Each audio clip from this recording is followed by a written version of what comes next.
Greetings.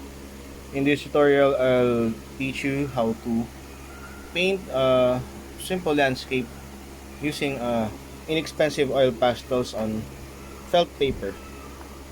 So normally, think of felt paper as something that's only used for school, let's say in bulletin boards, and covered in teachers' tables. That's how it's often used in the Philippines. But actually, it can be a good support or paper for pastels. In this case, oil pastels. So I'm going to use some of the most affordable oil pastel blends in the market. Actually, you can use, for example, this Pentel Arts set of oil pastels. Here's the set I use for my demos. Actually, used this a couple of times before. You can also get the one from Dong Ah. This one has 36 colors. See how messed up my set is. So I have to fix this.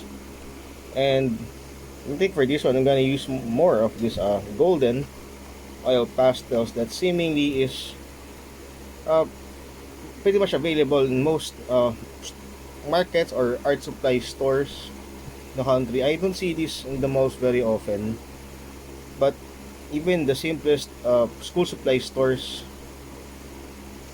can find these. It's actually a good brand. This box of 24 colors costs I think only around 100 pesos. While these two you have to spend around 200 to 300 pesos. I bought this online through Lazada. So you couldn't really tell. It's very easy to check the price online. This felt paper, this is a 1/4 sheet of this one is much like a purple felt paper. This is around 24 pesos per sheet. So actually divided the sheet into 4. So this is 1/4 sheet of felt paper. So you'll just need some masking tape to put it into your board or in your working area.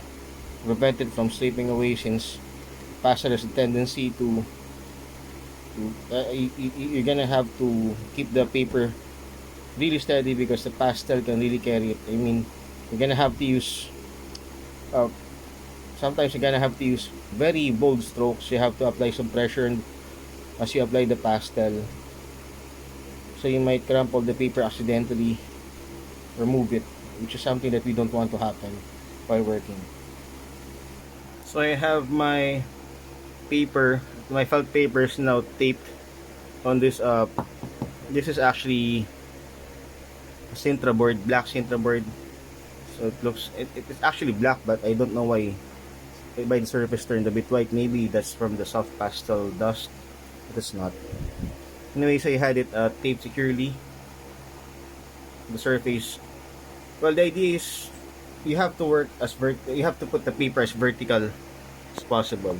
So it should be uh, parallel to you. You don't want to put it on a surface on the table, since it may affect how you see perspective lines, I mean, may create some sort of distortion in the figures that we're working on. So if you really want to have the proper proportions or relationship of the different objects in the artwork, I really recommend that you try to keep your paper as vertical as possible. It's perpendicular to you. To, let's say, this table should be perpendicular to your table. So you can use an easel or anything that can help it stay upright like this one. So this is the reference image. I actually have a monitor placed beside my easel. I keep the brightness pretty low, just right, to make it look as if it was printed on photo paper. So there, I just place it there, so it's very easy for my eyes to go back and forth. I can work, you know what, kasi while I'm sketching, actually look at the reference for many times. So I can, since my hand is moving while I'm looking at the reference, I don't stop during the process. So here's my reference image as it appears on the monitor. So you can break it down into certain parts. For example, we have the background, uh, some trees that are fairly lit up, very bright. So there's some sort of contrast. We have a very bright background, then we have a dark area here. It's basically covered in shadow. This part, this middle part here, you can see that the upper part is also dark. And as we get closer, you can see that this part is quite illuminated. As you can see, there are hints of sunlight hitting the spot. We have the water ripples here. It actually looks white or yellowish because it tends to reflect the light that comes from above. You can see the forms getting bigger as we get closer. The water ripples are getting more prominent. I think the photographer here used some kind of slow shutter speed, so he's able to capture the movement of the water. It looks much smoother. We can use that to our advantage later. So if I will break down the simplest forms, I'll just put the basic shapes. So remember, we have these lines here that will separate the middle part from the background. This is as we go towards the foreground. The huge forms here, the two rocks, we may change a few things in the actual artwork. So let's start. So the surface is violet. Some of you might be asking why am I not using gray or brown? Well, I can use any color except for white perhaps. In working with pastels, it is just normal for the artist to use paper that doesn't look too bright, because you want to, even oil painting, sometimes the artist would stain the background first. So right now what I'm trying to do is put the forms, try to follow the lines that I see in the reference. So there's a rock here, this is the banks or the parts of the ground where the water line ends. We have some rocks on this part, we have a large rock here, and of course the biggest forms that we see in the reference photo. So there's a rock here, there's another, there are two rocks here, one's in front, the other, and this part tends to be much lower. As we can see in the reference photo, there's some kind of a waterfall where there are eddies, or you see the foamy parts of the water. So like I said earlier, you might change a few things to make the difference in elevation a bit more prominent. So I'm not going to put anything here in the background. As you can see, maybe I can add a few rocks here and there. Oh, there's another rock here. So one of the tips that I can give you is you have to transfer the shadows. I mean not the shadows but the angles, sorry. Try to look at the angles. For example, this rock here, the angle of this line here looks like it's around 30 degrees. So just, for example, you try putting your pastel in front of the reference photo, and then you move it slowly towards your paper while maintaining the exact angle of your pastel. So it can help you get an idea of how the angle should be. That can really help in establishing the forms. Now what I'm going to do is grab a dark color and try to block in some of the dark areas. So the paper is a bit dark already, but I'm going to use this dark blue. So it's normal for you to, I think it's very much normal to break your pastels in half. It's not like typical crayons that we used as children. So I'm going to hold the pastel like this. I'm going to use the side of the pastel. I'm going to put the shadow areas. So I'm just using it the actual side of the stick. So I'm trying to lay down the different dark areas. So I'm not following any specific direction. Just try to mark the dark areas here. For example, the bottom of this rock here, there's a very dark spot. I mean here, the bottom of this rock. I'm thinking about using a bit of black. Maybe we can use a few strokes of black. Normally we don't use black for this kinds of artwork, but just to establish the darkest shadows, I'm going to use a bit of black. Not too much. See how transparent my strokes are. You can still see parts of the purple felt paper. There are a bit of dark spots here, and I used black so I can differentiate between the foreground, or the area that's closer to the observer, tends to have darker shadows compared to the shaded areas or regions of the darker spots in the background. So this helps establish the depth.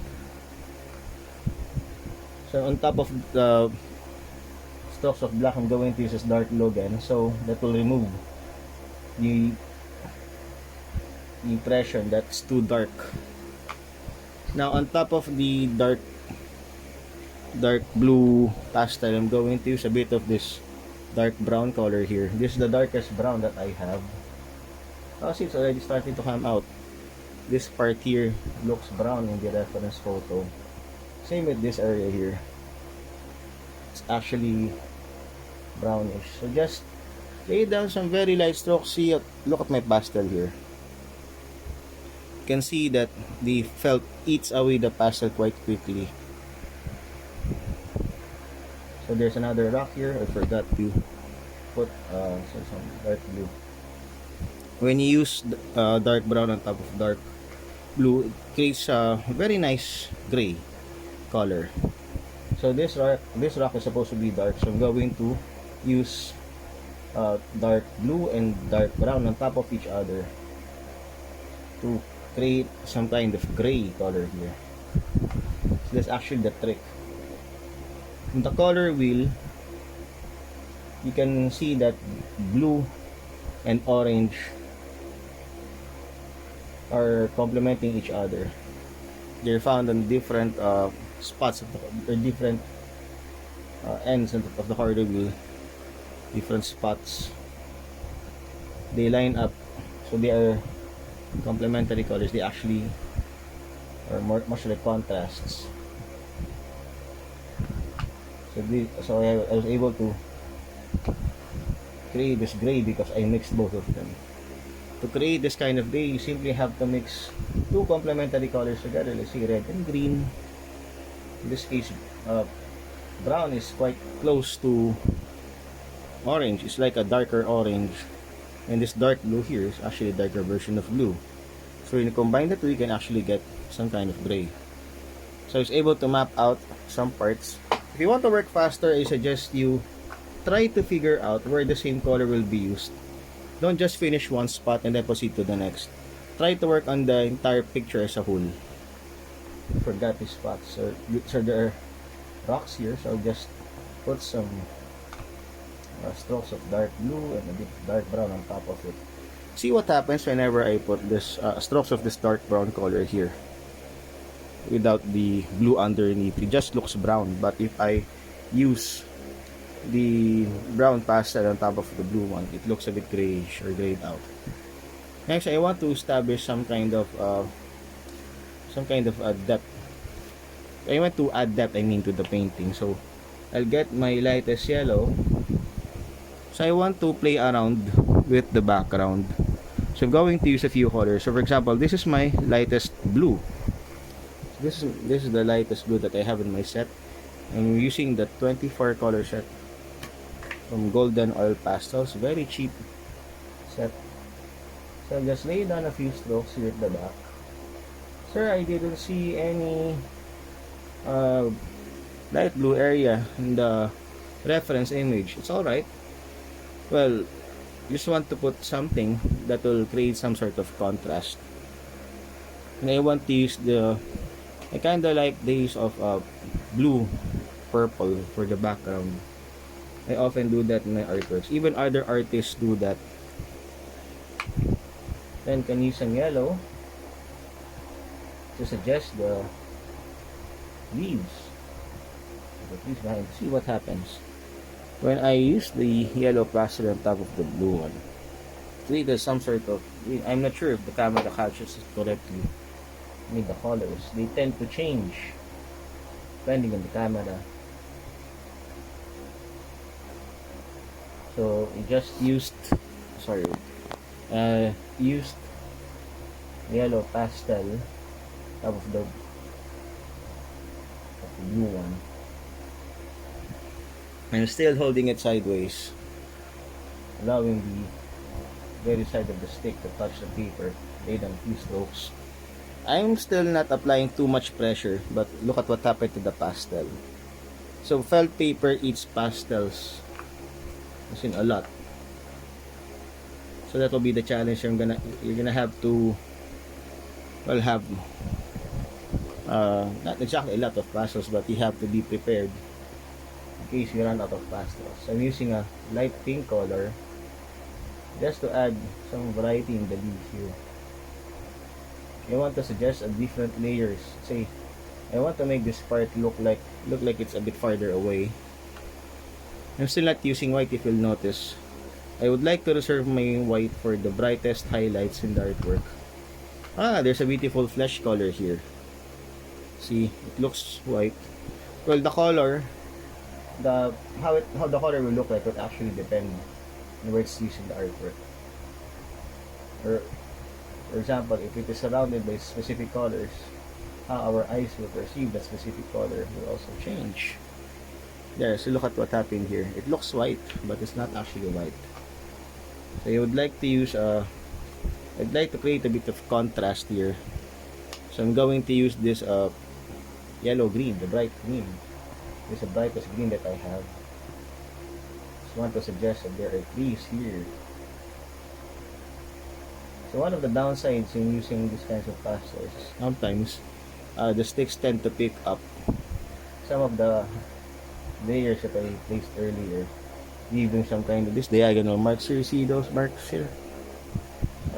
It adds some effect to the painting, but sometimes it can get annoying, especially if that's not what you tend to happen. I'm not going to use this pure green here. I don't want to use that yet. Now to add more depth to the artwork, I'm going to use this. So this actually looks like the original color of the paper here. Just to suggest some shadows here underneath the leaves. Just a few.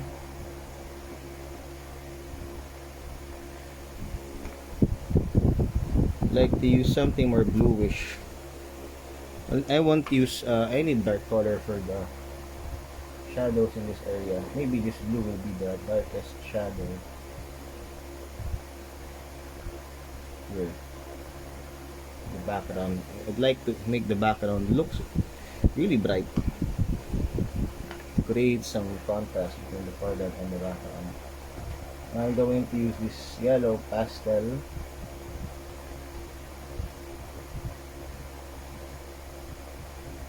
Apply quite a lot of strokes here background to suggest that there are trees in that area. So seems like the tooth of the felt paper was already consumed. So that's the consequence. It's a problem when you try to apply too many layers. There is actually a professional grade say felt paper available, but that's too expensive. It's 10 times more expensive than your average felt paper. I would not recommend it unless you're already making a lot of money, or at least some money in your craft and you're working on commissions. But for experiments like this, or you're still trying to learn, I suggest you it's quite good to settle with the more affordable versus materials. Well, using professional grade materials entails a different kind of practice because uh, we actually perform differently from the cheaper materials, but it's a good start. I started with very affordable materials too. So I actually learned my technique using affordable materials. While working right now, actually I feel a bit nostalgic. Reminds me of the days when I was always starting out. So I use a bit of light blue here to suggest that there's some part of the sky visible in that area. There. I want to use a bit of white, but not too much. Let's find my white pastel here. Oh, where's the white pastel? I can't seem to find it. I don't think this set comes with a white stick. Oh, it actually does. Here it is. I already used it before. That's why it looks a bit used up. This one is the white pastel. I have to add some white here. The white is not as strong, but it does its job. Just have to be careful not to scratch the layers of the pastel that I placed earlier. So I'd like to create some kind of contrast. Remember, this is just a background, so you don't want to make it look too detailed. So just use more of this yellow-green color here to suggest the top of the trees, like that. It's like an opening here, over there. As if some the sky is speaking out in some regions here at the back. Then I'm going to add more highlights here to suggest negative space. See what happens whenever I use the pastel at a sharper angle like that. Okay, so we now have our background. Next, let's move on to this middle section here. As you can see, it's a bit brown. So let's just grab this dark brown again. Just to cover this spot here. And this spot here too. However, we don't want to make it look too dark. See the beautiful contrast that exists between this part and that one. I'd like to put some, let's say, some plants in front. I'd also like to suggest that there's some soil getting lit up here. So just use this yellow ochre color here to suggest this part's being lit up by the sun. There's a bit of sunlight reaching this area here. So by establishing the areas that are lit up, we can actually create let's say three-dimensional forms. Look here, it looks like some sort of texture. You can really feel that the light is coming from that spot there. I'd like to make this part really bright because the sunlight is hitting that directly. So I'm going to use this yellow. I'm going to put quite a bit of pressure there because I want it to stand out. I want something brighter, so I'm going to use this white here. But you see how white doesn't seem to fit in that spot, so I'm going to use this lemon yellow on top of the white. Just suggest that this part is illuminated by the sun. It's much brighter now. So I want to add a bit more lemon yellow here. It's actually a transparent color, so it's quite difficult to make it look that bright. Now for this spot, there are actually plants in the area. So I'd like to use a bit of this dark blue stick again, just to suggest some shadows underneath the leaves of the foliage here, the plants here, the shrubs. Go on this side. Same in this spot here. I'd like to put some of the plants there later. So I'm going to use this green here. Not too much, just sparingly, because it looks too intense. It's better if better if I can use a different kind of green. However, it's not available in this set. It's called cinnabar green, the green that resembles uh, the color of plants and leaves even more, I mean more realistically. We just added some light green on top of that green to suggest that there's some sunlight coming through, coming across the, let's say, penetrating the canopy of leaves on top. So there you have it. Just want to add a bit more dark blue here, spots that will actually mark the water line. Same pattern, dark blue and then dark brown. Maybe you can use a bit of black on this spot too, but very sparingly. I don't really want to use black, but in this case, just to feel some sort of contrast in the areas. I can see that this spot in the reference is lit up. So I'd like to use more that yellow-green color. You don't have to put individual leaves. See how I'm just dipping the pastel, the paper like that. Just creating some bold strokes to suggest that there are leaves there. Use a bit of brown on top of the green pastel, then a bit of yellow. So this involves the use of many layers. Remember that. So I'm going to leave out some parts of the paper. So this violet here, the very color of the paper, will be our shadow color. Maybe we can just pull it down a bit by using this blue color. I think this is ultramarine blue. There. Maybe you can add a bit more green in some sections here. You don't want to use that way too much. I know. You can use a bit of that flesh color to create more brightly lit spots here, but just a bit. You don't want too much. So if you want this section to be, for example, earlier I could not seem to put more layers there because of the tooth of the paper seems to have been used up. However, after waiting for a few minutes, it seems like the pastel has settled. The oil pastel is settled now. I can put in more layers. So I just use this as some sort of flesh color just to create more brightly lit spots here, but not too much. You still have to add the trees later. And a bit more of yellow green to suggest that there actually some grass or shrubs in this area also hit the sunlight. There. We'll do the same the other side. So a bit of green here. Just add some small strokes there. You don't have to put details. You just have to put the impression. The focal point is actually the water, so we don't have to spend too much time on these parts. There, so we have the green spots there now.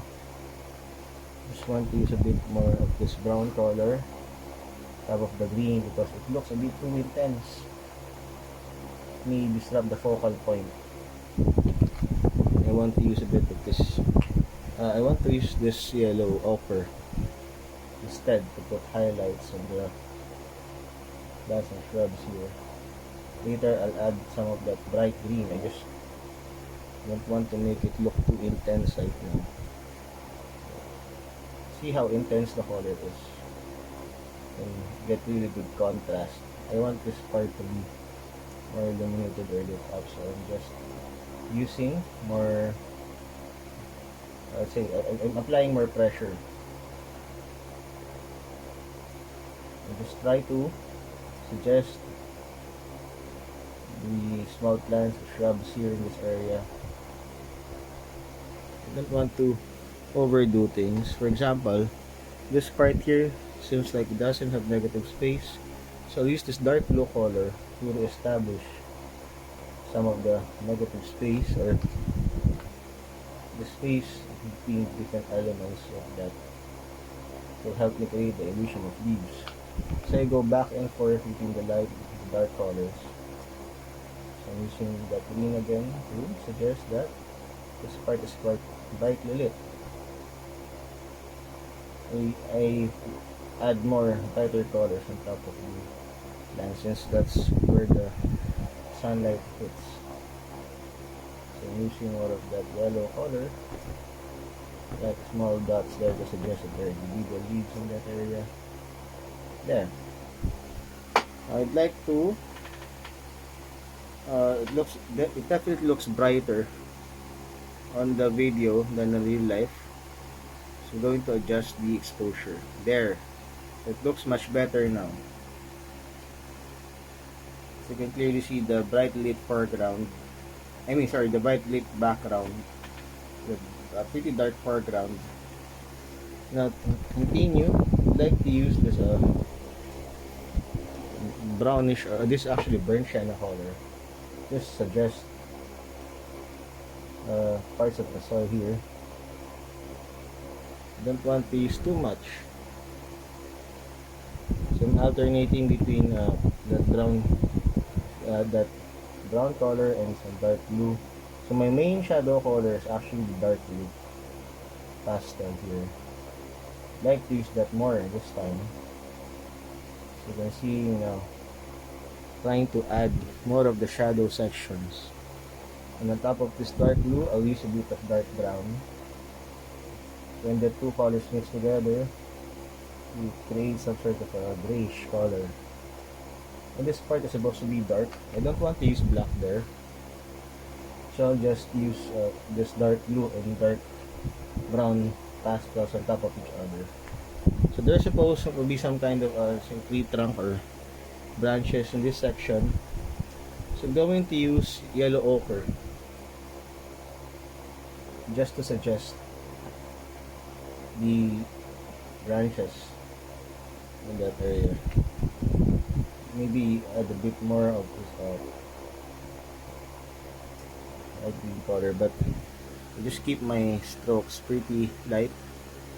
Now I'd like to add some trees. So what color should I use for the trees?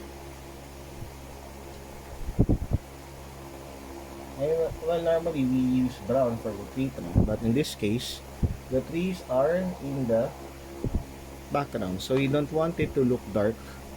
I can actually use this blue here to suggest the tree trunks. So just put some lines here.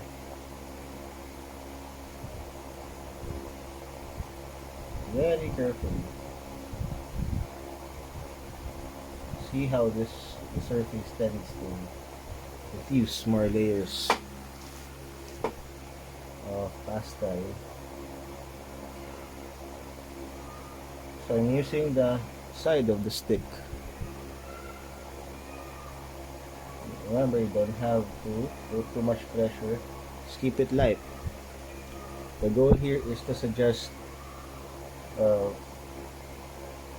trees coming from different angles, different parts. Some are much closer to you, some are farther.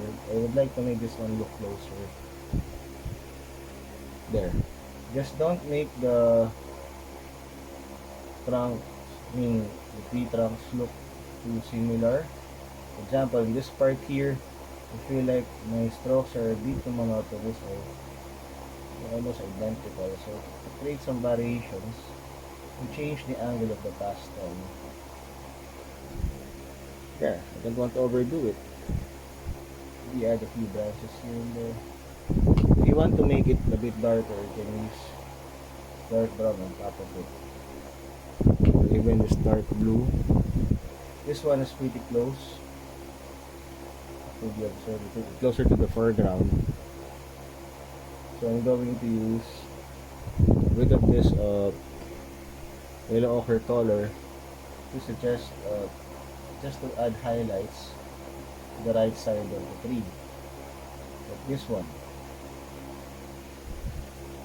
Same goes to the other side. Maybe a bit of that flesh color as well. I don't want to make it look too bright, but this just suggests that these sections are actually by light. There. Okay, so we have finally added the trees. Now we can now put some of the details. Let's say this spot here. If you want to create the rocks, the soil, the ground, I mean the very banks of the stream, we can just suggest the jagged, I mean the rough textures. For example, let's start with this dark brown. Just put some nice horizontal strokes right here. Then on top of that, you can actually use this yellow ochre color. Not too much. Don't use it say too much, since we're trying to suggest let's say some rocks on the ground. On the ground, I mean, I'm looking for that brown color, so just add that bit more here. Don't have to use too much. I'm working with a limited palette, so that's the downside in using pastels. You need to have quite a lot of colors if you want to make, let's say, artworks that are very much dynamic looking. I mean, if you want to, the more pastels you have, the more colors you can, but you cannot actually mix a lot of colors on the paper itself. Unlike using wet medium, you can just mix it on your palette. It's much easier actually using wet medium for wet medium to combine colors. But in the context of pastels, in this case, it's actually a bit difficult. So I'm trying to suggest more plants here, so get closer to the edge of the water. I'm trying to refine some of my strokes to suggest small leaves, the shrubs here. There. I'd like to put more of those plants here. So this is just an impression. This is what the impressionists used to do. They simply what do you call this? They simply paint what they see. They don't actually focus too much on details. Okay, so I'd like to add more rocks here. To emphasize the shape of the rocks, I'm using this different flesh tone. It looks more muted or grayed out compared to the other one. I just highlight the tops of the rocks that we made earlier. What rocks? For example, I made some so there are rocks here, right? I used I can actually use a bit of this gray color here on top of the dark brown and dark gray to suggest the different textures of rocks. Ah, there's a beautiful gray color, so help me create more. Oh, look at that, I like it. So it actually looks gray. So you can now put that on top of the, so the highlight that to create the established shape of the rocks. So the light is coming from above. So we have the dark blue and dark brown at the shadow areas or the bottom of the rocks, and then we use more of this gray, the flesh tones, the brighter I mean the lighter browns on top. There. See how we're able to create how we're able to suggest rocks. And actually use some of this flesh tone again to suggest that there are actually a lot of rocks in this area.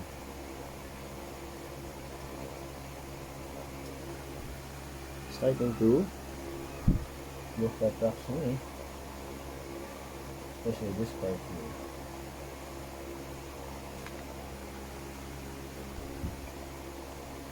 So I'm just using the violet, I mean the purple, the dark purple paper as my shadows. I just leave it out. I just paint the highlights on top of the rocks.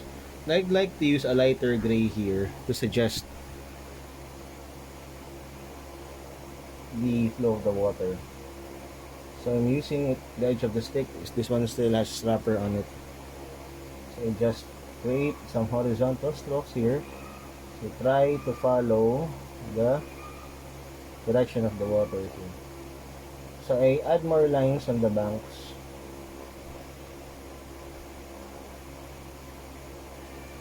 Just put very short lines like that. There. Then here in this part, see, I actually suggest more rocks, soil. So just alternating between this yellow ochre color here, the flesh color we had earlier, and then to create more shadows and to add depth, I use this dark blue stick. You can add some dark blue and then a bit of brown on top of that dark blue to make it look a bit grayed out or grayish.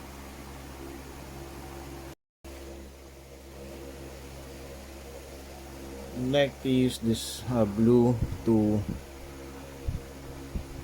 add some foliage here. I suggest that there are plants in this section. I just want to suggest some plants. I mean some darker areas there. And use some green on top of that. This bright green color here. There.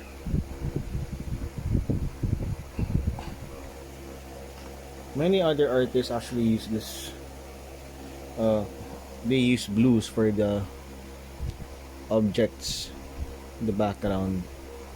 As you can see, blue is the color that if you will look at buildings, for example, buildings or any object in the distance, say mountains or buildings, you will notice that they actually turn bluish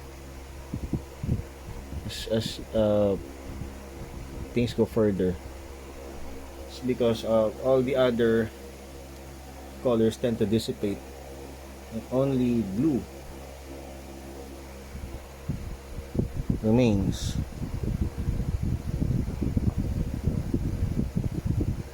There. So I was able to suggest more plants in that section. Create some kind of division between the bright background and this part of this middle part here. So I'm using this blue to cover up some parts of the purple felt paper there. So I'd like to use more yellow green here in this section, just to piece together everything. Now what I want to do is to use this dark blue to suggest the shadows underneath the rocks here and to add some ripples on the water. So this section is supposed to be a bit dark, so I'm going to use this dark blue to cover the purple felt. Then I'm going to use some brown, very light touch only, very light touch. Allow the light touch to by using that light touch, we actually allow the dark blue and brown pastels to blend together and look a bit grayish. We will need that darkness, that dark value there. It will help the water ripples and other highlights stand out. So there's actually a rock here, so I'm going to use thicker layers of dark blue and dark brown, maybe a bit of black, but I won't let it become too dark. So just use a bit more black here, just to suggest the areas that are much closer to the observer. So there are a couple of dried leaves here, ground texture, so just use very loose strokes of this brown color here. This is burnt sienna. Just want this part to look as if it has dried leaves scattered. Maybe a bit of gray to suggest that there are also rocks in there. So you don't have to put everything in detailed. You're trying to add more rocks. Again, I'm letting some parts of the felt paper show through. There. So now we have this section here. I'd like to add a bit more green in this spot.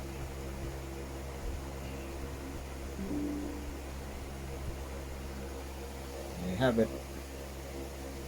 Now, I want to start suggesting the water ripples. For example, this part here is quite this has less turbulence, less ripples. I'm going to use some light blue to create some very light strokes, so you can see the pastel beading up or flaking, because we already have layers of dark brown and dark blue underneath it. So this section, this part here, this and the reference, supposed to be brighter since it's getting hit by sunlight. So I'm going to grab this yellow just to mark the spot here. It's not actually supposed to be this yellowish, but you can hear the neighbor's cat, by the way. It's meowing. Sorry if you can hear that. So just to mark the spots that are getting lit up by the sun, I'm going to use this flesh color instead. So we're going to use horizontal strokes, wavy strokes like that, much like a crisscross pattern here. So this will be the brightest spots, the water here. I'd like to make this part a bit brighter. So again, I'm still not using my brightest white. I'll try using my white just to show you. I'd like to put my brightest whites on this part here to suggest just to make this area pop up, this part here, to suggest the water's coming from somewhere over there,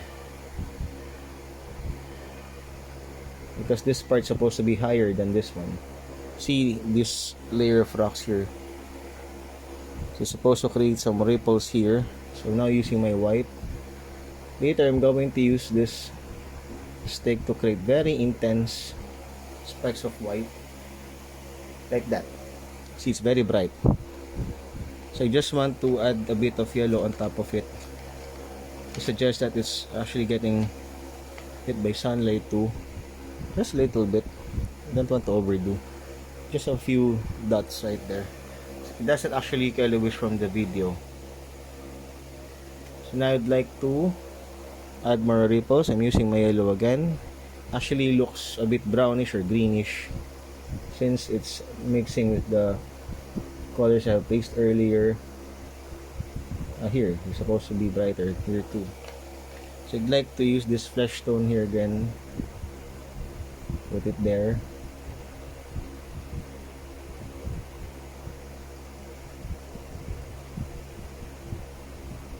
Just to add the highlights. This section here too.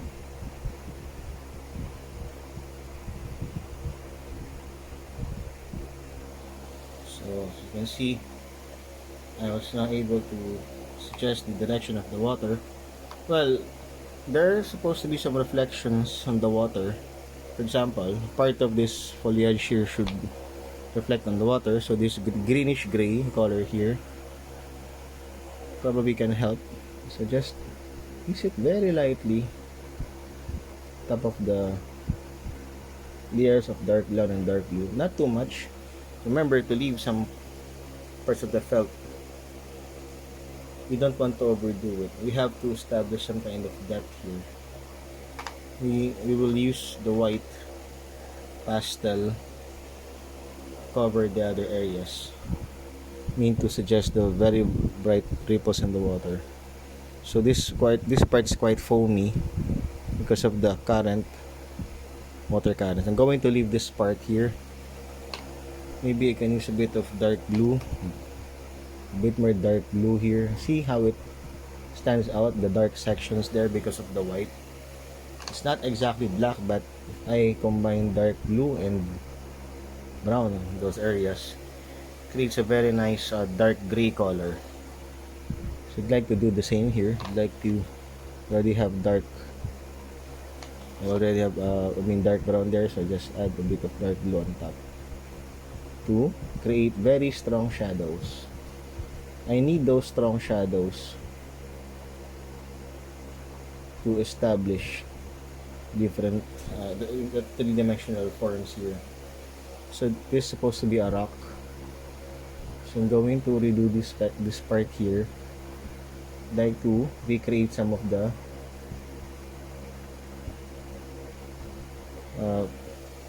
shadows in this part. So we have dark blue, then I'll put some dark brown on top of these areas again, and maybe a bit of black, just a bit.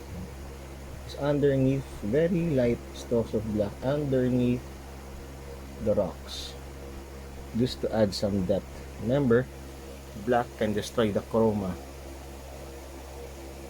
if you fail to use it properly.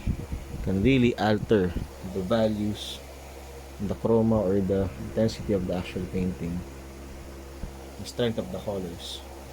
So I used a bit of that grayish green on top of this rock here. I would like to use some of this light gray. I'm just following. So I actually went around the shadow to suggest that the light's coming from the top. Create some texture here. Just like that. And there's supposed to be a bit some water ripples there. So by using careful horizontal strokes, remember, do not apply too much pressure. So I'm staying exactly faithful to the reference, as I just try to use it as a reference or a basis for the placement of the different elements of the artwork. But I don't have to copy it as it is. So here now I'm using this yellow ochre color to indicate these areas are getting hit by sunlight. At the same time, may use this light green here just to suggest some of the reflections on the water, especially this part here. It has to be much like a mirror image right here. I cannot make I do not need to follow the exact same form, the plants on top, as in to create the same shapes down here. No, I don't have to do that because the water is quite turbulent. This is running water actually. So obviously you cannot expect it to form such beautiful reflections. So I'm using this yellow ochre on top of the yellow green. So we now have multiple layers of color inside. Starting to create this muddy color here, which can be quite pleasant, especially in this area. It's supposed to reflect. It can suggest two things. First, the reflections, the leaves and the objects around it, even the leaves on top. So we cannot just assume that we don't have to confine ourselves to what we see. For example, in the background, these shrubs and plants. Remember, there can also be leaves on top, that are actually reflecting. So we are trying to imagine now what's invisible, what seems invisible in our reference. So let's assume that there are some leaves on top. They're actually reflecting the water here. There. So just want to put more ripples there. So this part here, based on the reference, actually looks like it has a nice flesh tone.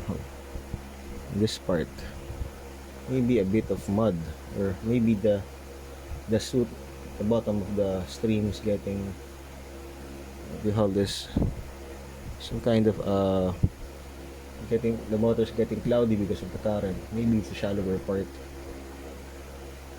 Want to do the same this side here. This is just different water reflections. There. So there's supposed to be a rock here. Just put a rock in this section. So again, I'll get my dark blue. So I'm just creating shape of the shadow.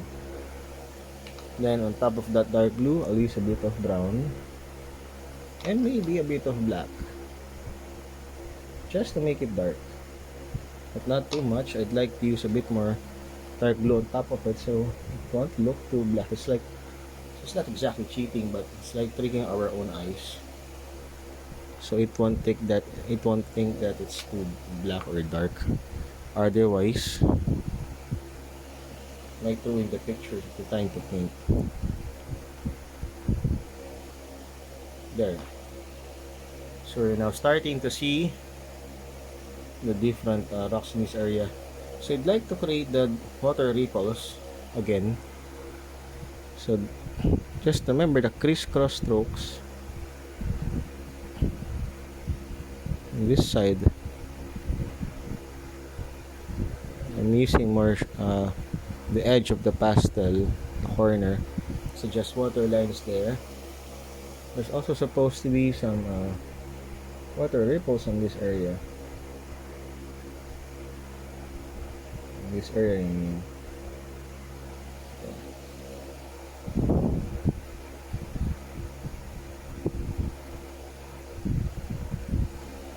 Then you can use a bit of white on top. Going to use it to apply a lot of pressure. See, look at how intense a white can be.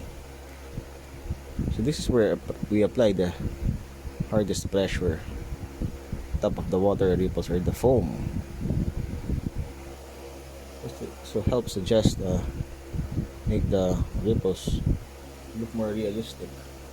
Just have to be more careful with the placement. So I'm using more pressure here.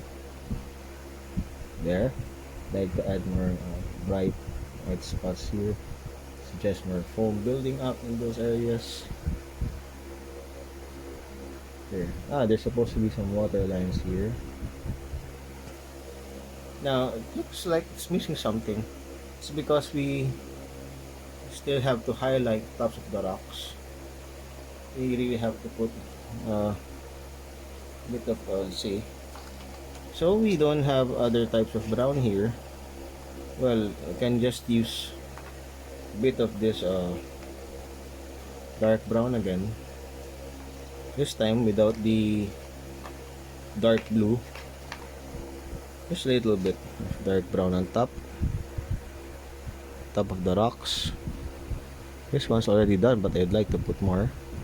Suggest that there are some parts here where the that seems a bit elevated, causing the water to break apart.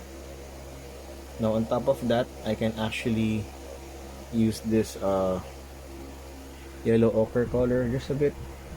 Oh, it doesn't suit that section quite well because we already have beautiful yellow ochre. But this just to suggest the contour of the rocks. So since we are working with a limited palette, we have to combine the colors, lay them on top of each other. So right here, I'm trying to create different forms. For example, I left this very strong shadow underneath, and I'm trying to use the edge of the pastel to suggest the shape of the rocks, just like that. I leave the bottom dark since the light is coming from above. So this part too is already gray. Since the water looks gray, I'd like to use some different color. So see how this rock now stands out. I'd like to do the same with the other sections here. So this will suggest that there are rocks over there. So I'm using smaller my strokes are smaller, but I'm actually applying a bit more pressure here. There. And at the bottom of the rocks, I can use this white stick to add more ripples. Just some small zigzag lines like that. You can always look at videos on the internet of water ripples. So I'm just trying to create let's see, some sort of foam. You can use the, so you can see build up some foam building up around the edges of the rocks. You can just copy some of the elements of the reference. You don't have to stay as entirely true to it by copying it as it is. Do not limit your creativity. For example, you can see some in the reference there is some foam forming in this section. So you might actually put that there. Now I'd like to work on, say, this section here still looks a bit bare. So I'd like to get this bright, this lighter brown here. This is just I'd like to suggest some pretty transparent water or clear water. So I'm using this dark blue again. I just want to add some gray lines using the gray pastel with the edge, just to establish what seems like the bank, the very banks of the stream here. There. Actually taking more time. This can be done in a few minutes. I think we have consumed 40 minutes. Anyway, this is a bigger artwork. Probably will consume the same amount of time. It could be even more if you're following the tutorial exactly. So I use a bit of black and a bit of dark brown here. So I want this rock to look a bit darker. So for the upper section, I'm going to use some of this grayish green color here to establish the shape of. So I'm just trying to create broken lines here to suggest the shape of the rock. But for the strongest highlights, I'm going to use a different color. So I'm going to stop there and switch to this this grayed out flesh tone color. I'm using very careful strokes here. Again, trying to avoid overdoing it. And we have this section here. Let's also look up. Now we're starting to have. We can finally see the stream coming together. Now I'd like to focus on this section here first. I'd like to work on this rock. So I'd like to make it a bit darker. I added more black, just a few strokes. Then top of that, I'll use this brown. Now, in the reference, this part is supposed to be brighter. I'd like to separate it from the stream, so I'm going to use this grayish green so it looks more distinct there. So I'm trying to copy some of the features of the rock in the reference that we have.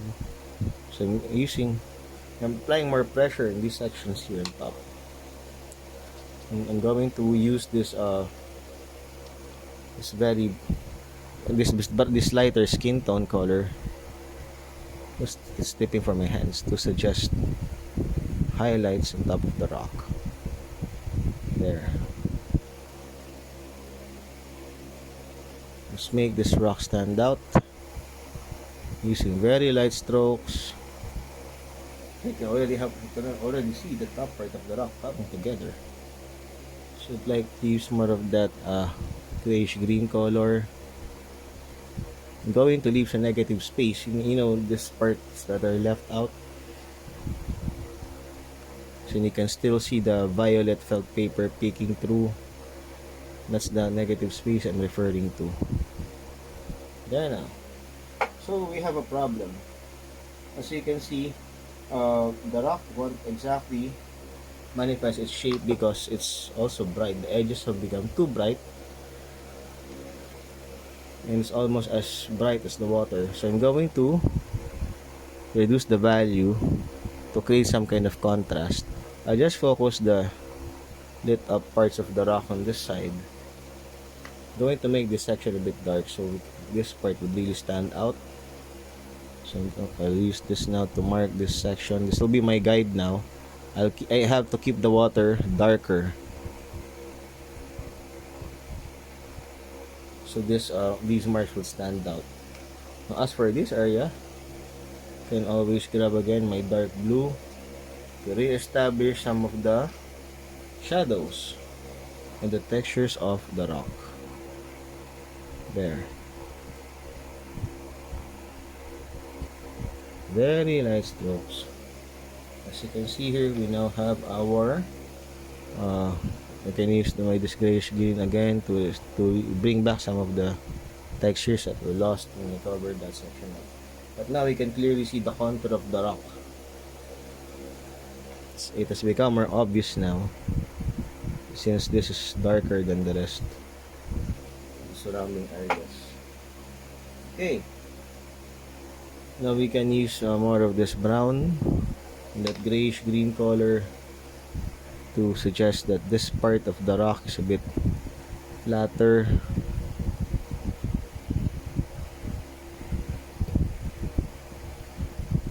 Though I know that it's almost impossible to see a bright purple colored rock. In reality, nature itself is we're able to create the texture. So by putting colors next to each other, we can actually change the way our eyes see or perceive colors that we're using. So I overdid this part. I'd like to bring back some of the shadows by using this dark blue. I'm just using it on top of the other colors I made earlier. This will also help suggest that maybe some moss are growing on top of the rock, similar to what we can see on the reference. It's a bit greenish because we have some moss or algae growing on top of the rock itself. There may be some yellow ochre on this spot too. Oh, this is actually yellow, but we can use that to add more halos to this part. Oh, that's nicely. Look at that. But if you're not careful, these two sections may actually look the same. So you have to change that section a bit later. Now, using this light flesh tone, going to establish some brighter areas of the rock right here to make it look more three-dimensional. Oh, this part here. This rock is much brighter. Seems more light from above. Just let me continue this section here. I'd like to do this faster now. Okay. I'd like to use the grayish green color again, just to mark some of the spots here. This one is quite flatter again, more exposed to facing up towards the sky. There's supposed to be a darker rock here. Again, so I'm using a bit of black. Since this is closer to the foreground, I can use a bit more black now. I really want the shadows to stand out. It has to stand out, I mean, to create some sort of that. You can see that we're not using very dark shadows in the background area. But now that you have moved forward towards the foreground, I'm now using a bit more black here. Don't worry, so you see how it tends to eat away chroma or the vibrance. It really affects. It's too dark, so you can see that it's affecting, or our mind sees the rest of the artwork. Don't worry, we can always paint on top of that. We're going to use a bit of dark blue on top of the black. So for this section, I want to keep that really dark. You can also use some dark brown on top of that. Oh, I used too much. So we now bring back some of that dark blue. So the three colors have now mixed. It doesn't look too black anymore. Not sure if the camera can capture it properly. Yeah. Oh, it's flaking off. It's normal. Now I'd like to suggest the surface of this rock here. I'm using this grayish green color. About this section, I'd like to put some water ripples here. I used my dark blue pastel. Maybe a bit more here to suggest the movement in the water. These wavy lines that we're adding really help. Okay, just keep this stroke very light right here. Now the idea is I want to suggest this crack here and the shape of the rock based on the reference. Now for the upper parts, I'd like to use a different color. We can now grab for example this grayed out blush tone here to suggest the colors. To suggest the top of the rock, the upper piece of the rock. Sometimes I can't seem to think of the right words to describe this part I'm working on. I'm not well. I'm quite used to doing this, speaking while working, but as you can see, I don't want it to be so boring. It's easy to get bored if you'll just watch me work like that. So I try to keep on talking, being mindful of what I'm going to say. Oh, there are supposed to be shadows here or cracks, so I'm going to use this dark blue pastel, add some dark brown on top of it just to suggest the different areas on top of the different crevices, top of the rock here. I'm using this light gray color. Oh, it's starting to can now start to see the features of the rock itself. I'm going to use the edge of the pastel just to create some very very fine lines that actually suggest cracks and textures. So we're getting close to the foreground now.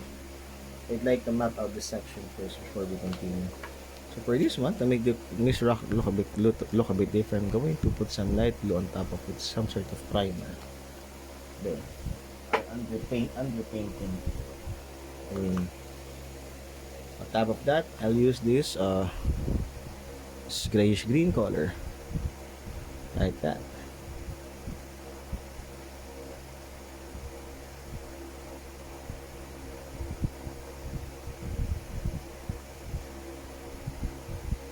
So now, doing the same thing as the other rock, trying to leave out some negative space, suggest the different features of the rock, different textures where we speak, as I've mentioned earlier.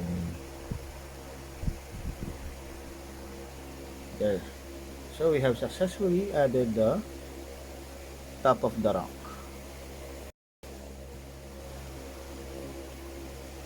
Now we can now use a lighter color like this flesh tone again to add some highlights.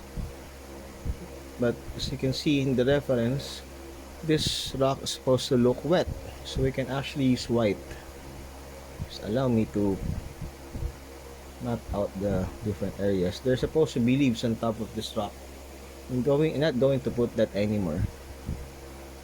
Maybe we can add that later, but I think we can do just fine without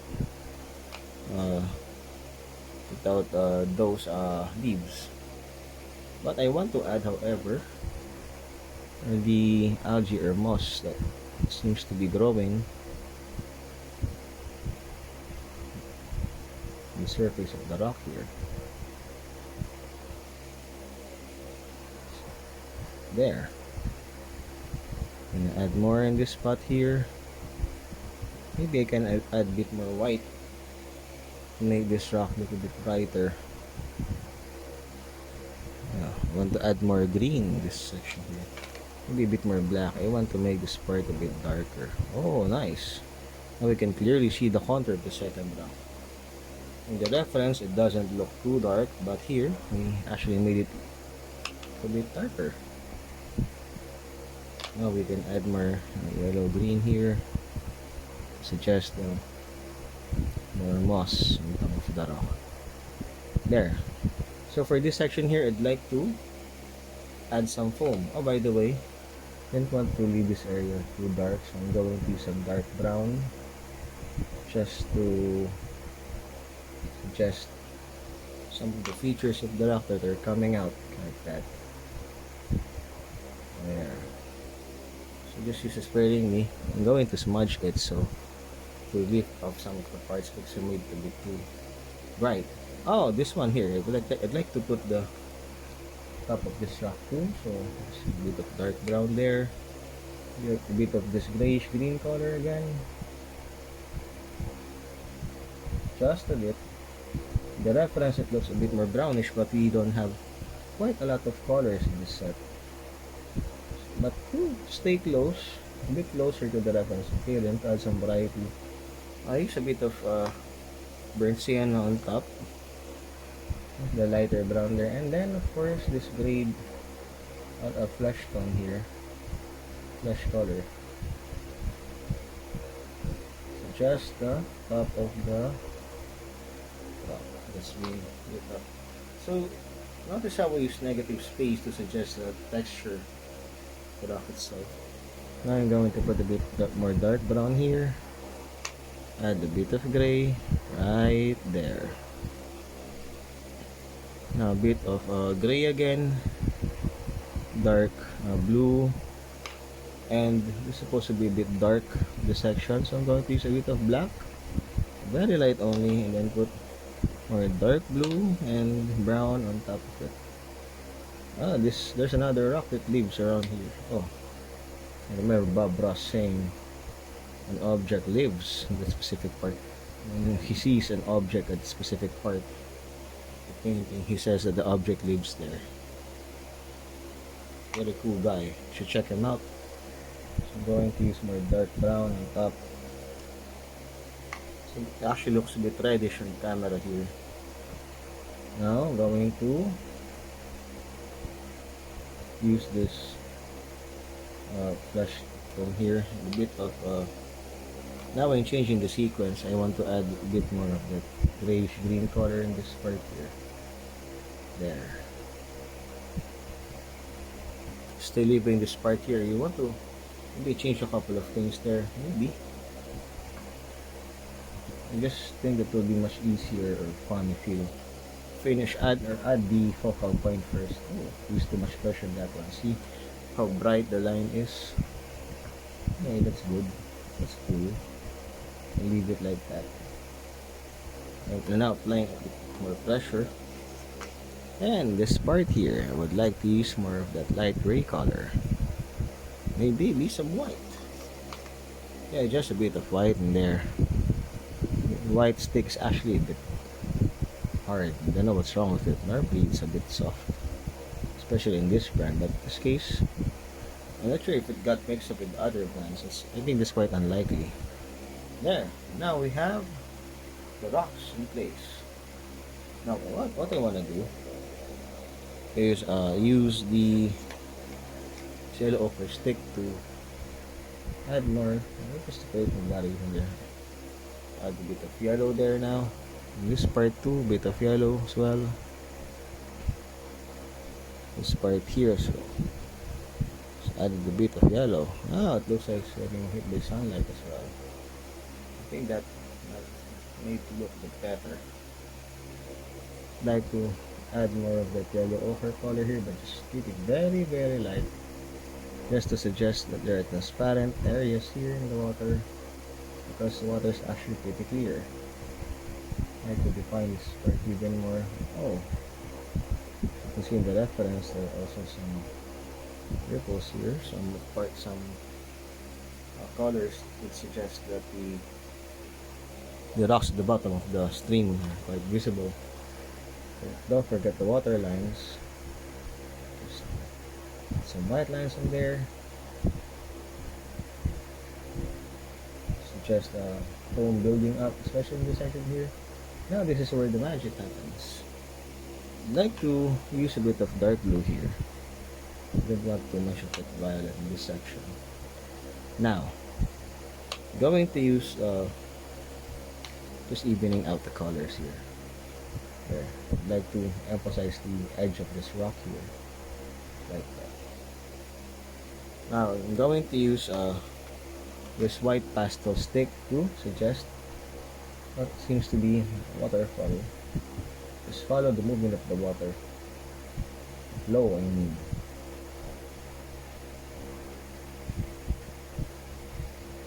And use use more pressure. Suggest this part here is foam.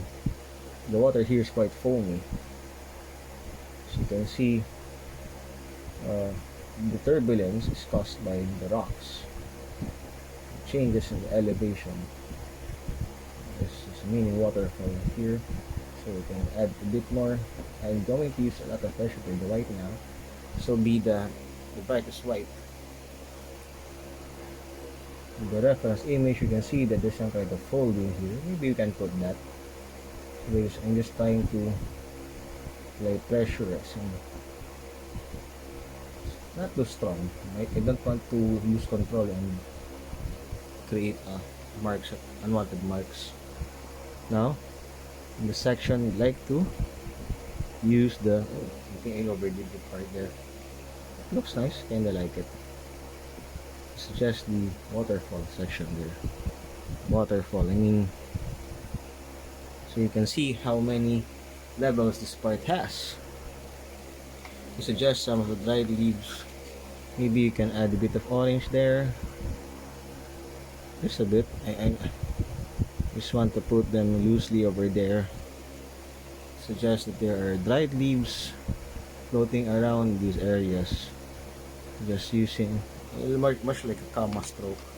You know how the comma looks like. The slanting. This one slanting horizontally. Next, I'm going to use this white pastel again to create more foam down here. Maybe a bit more white in this part. There. And the reference image, everything now actually seems blurred. Anyway, it's way too near the observer now. Oh, I think we're done with this section here. Just want to add more. Just putting a few more dots like that. Suggest water ripples. Stuff like that. Oh, water splashes. Okay, we're pretty much done with this section here. Add more foam in there. Just a bit more foam. More water lines. Especially to this section here. More some water drops there. So this part's also supposed to have foam. Let me put that. This time I added the foam first, even before adding the rocks that surround it, just to establish the dark and bright areas of the painting. So this is literally white water now. I'd like to add some dark brown in the spot here. Oh, it actually looks nice if you mix the dark brown and white. We don't need to have much of that. So I'm adding a bit of dark blue here just to provide some contrast, so the flowing water would stand out even more. So the trick here is to use your strokes to suggest the direction of the water. There's some kind of crevice here. I'd like to put that there. So we have the foam in place. Now all we have to do is add one more rock here and maybe simulate shallow water in these areas. So I'm going to use more black in these spots here since they're much closer to the foreground. There. So I think I can finish this in a few minutes. I'm going to add more black over there. I'd like to see more rocky parts right here. So it looks a bit black, too black. So let me add a bit more light blue to this section here, then a bit more brown. So I'm using a wavy horizontal strokes like that. So what's that for? Later, I'll try to create some kind of a transparent water effect. Now let's put the details at top of this rock here. Starting to feel sleepy. I'm recording this. It's 12:25 a.m. here right now. I may have to hurry. Need to hit the sack soon.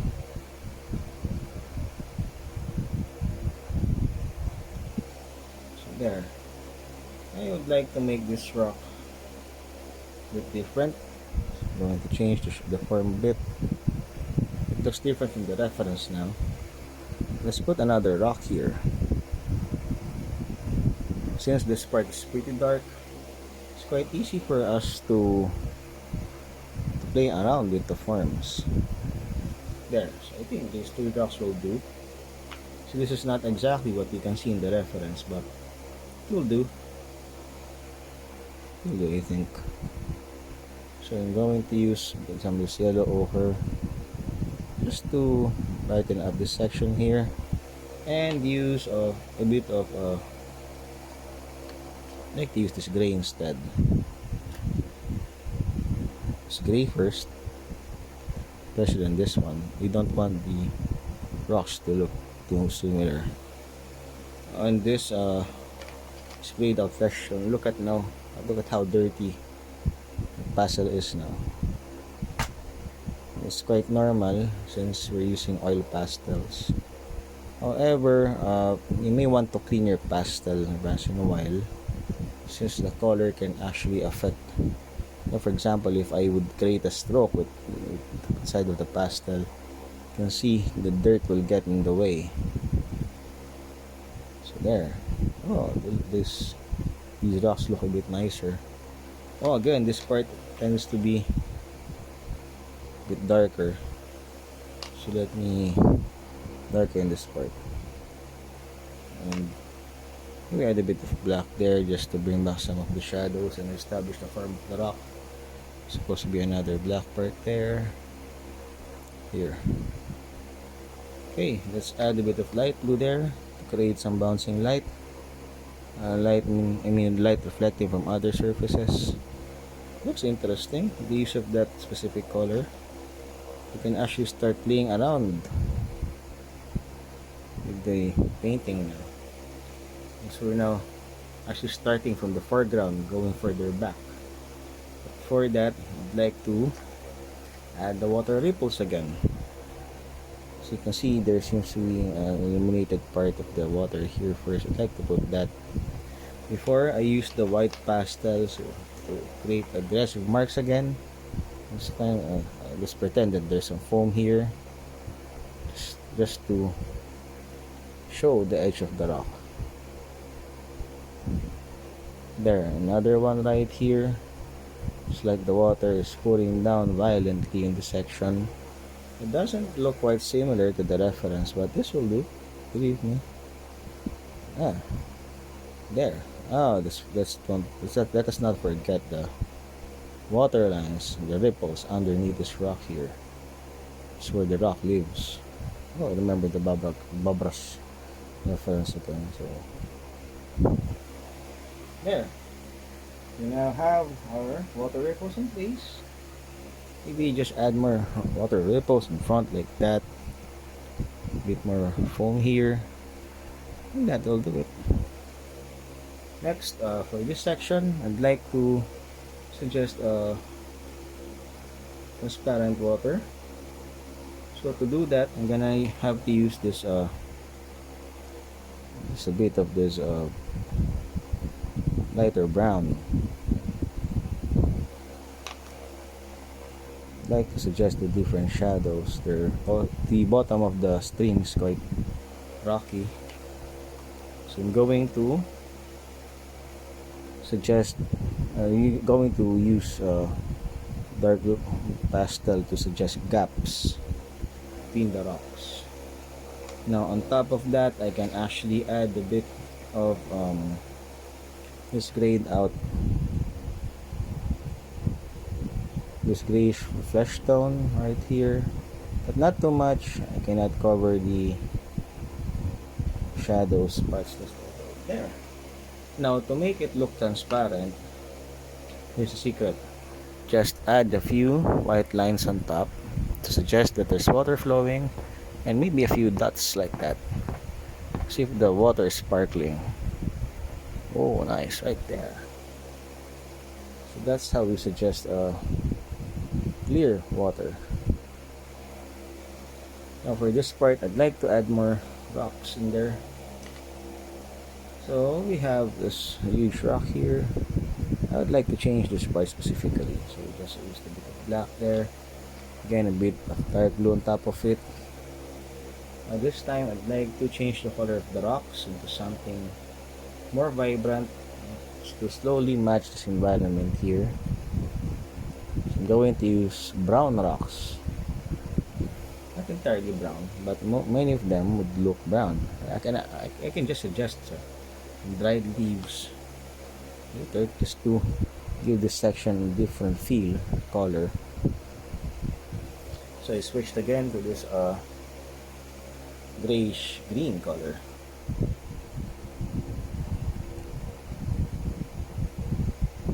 There. I'm gonna put the edge of this rock here. I think that will do. Then we have another rock that lives here. Mind the gap between two rocks. Few more strokes here to suggest that there are rocks in that area, and a bit more of that brown again. I'm actually using it on top of the grayish green right there. I like to use some gray too, some lighter gray. Just a few strokes like that. There. Oh, more water ripples here. Oh, there's supposed to be rocks in that area. Okay, I'm going to close that down with a bit of black, a bit of dark blue, a bit of dark brown again. There. Look at how small the stick has become because I'm always using the sides. There seems to be a rock that lives here. Well, let's put that. I'm not following exactly the shape of the rock. Oh, so apparently it doesn't seem to fit in because of the gray. The gray was used commonly for, you hold this, the water ripples. So I have to use a different color instead. So I opted to use this flesh tone again. I'd like to add more dark spots here.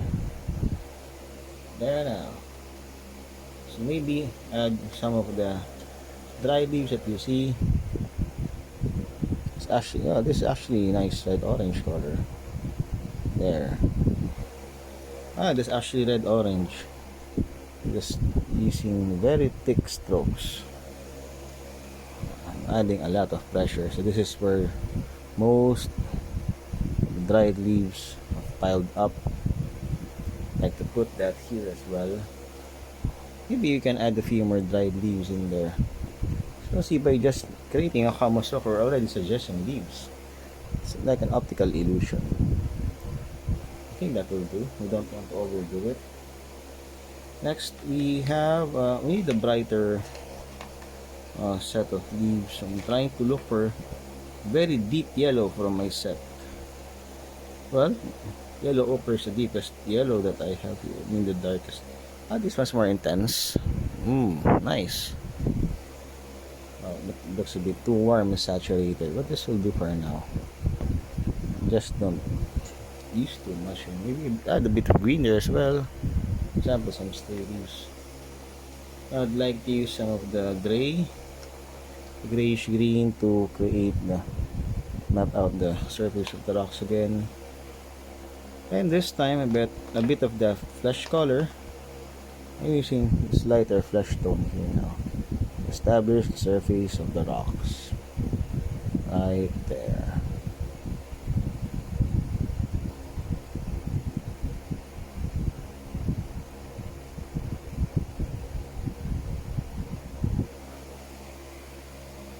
Now, you can add a bit more the water ripples on the side.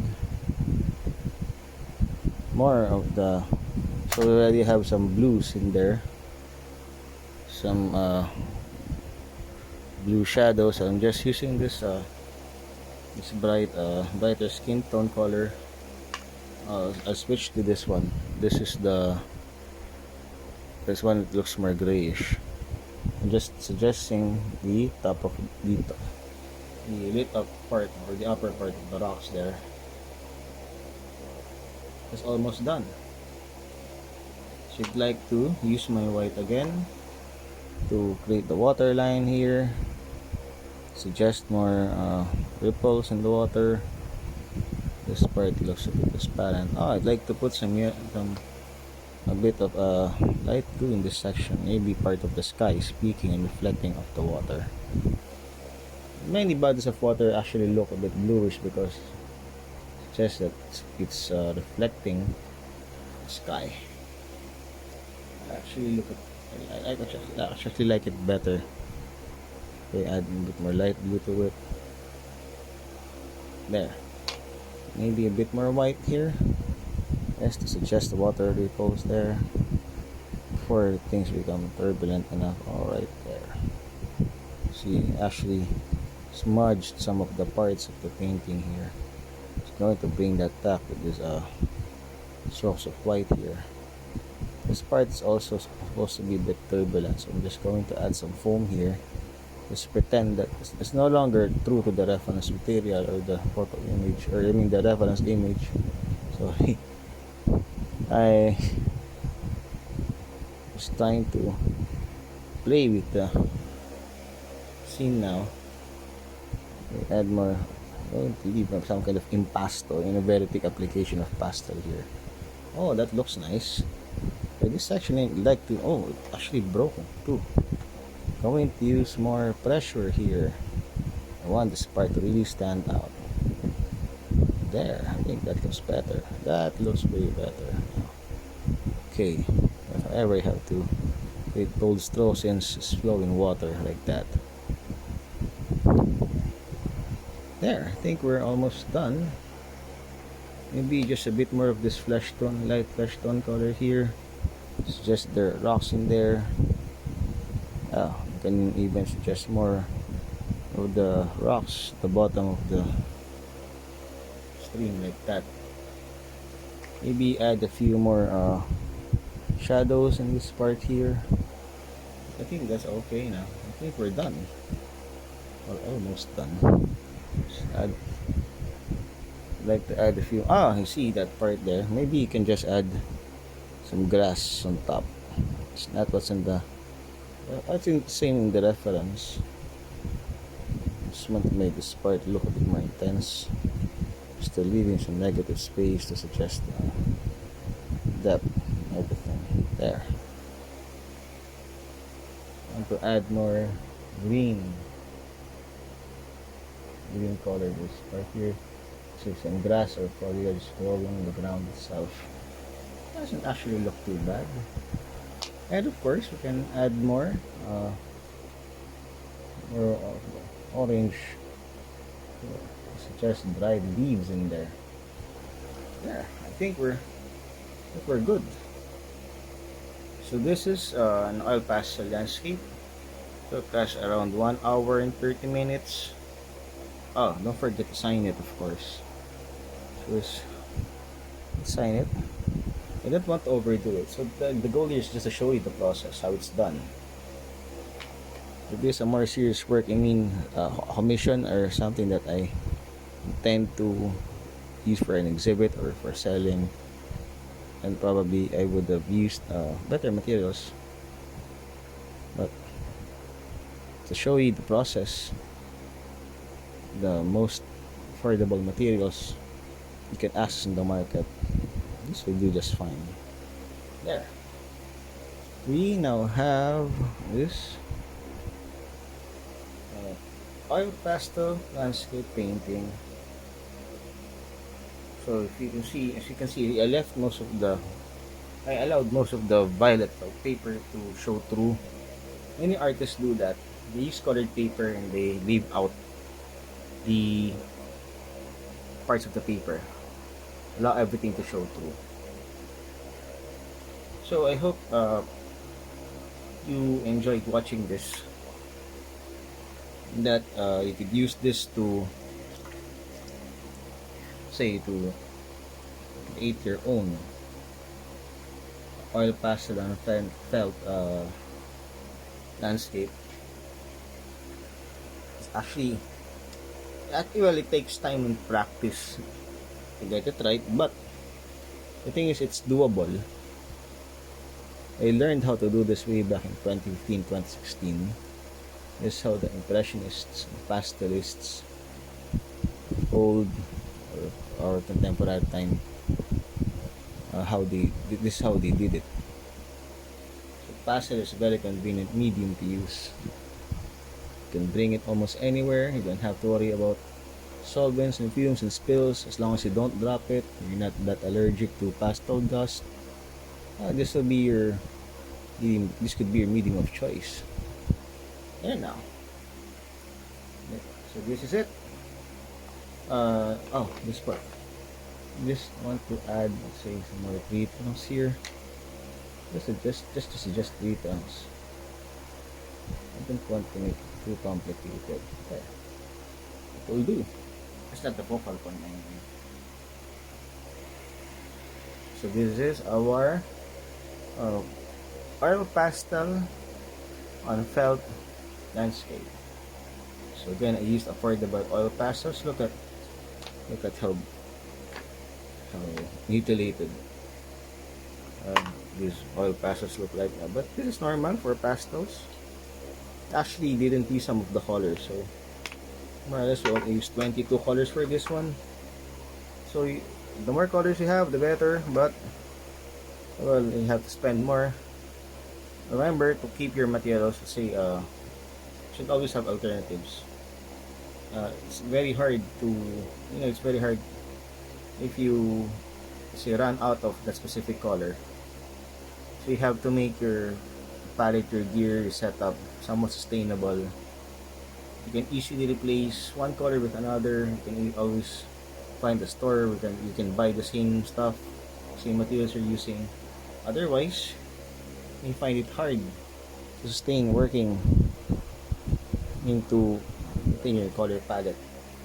This is actually a good exercise for artists if you will use very limited palettes of colors. Just adding a few more details here that may have missed out. And actually starting to overdo the piece, which is not the best thing I could do perhaps. It's very prone to, what do you call this? But when I overdo it, thing is I can actually destroy the work. Now let me use some of this blue here.